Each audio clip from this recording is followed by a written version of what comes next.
You're not stuck. God is sharpening you for greatness.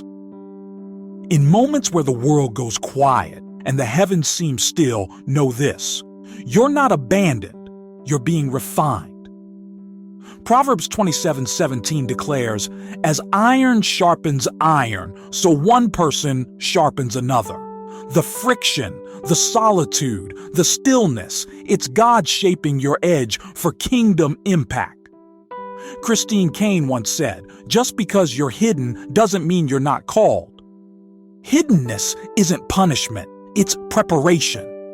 Like a sword forged in secret, your spirit is being strengthened where no one sees so you can stand where it matters most. God isn't silent, He's sharpening. You're His weapon, being honed to pierce darkness and deliver light. Don't despise the grind.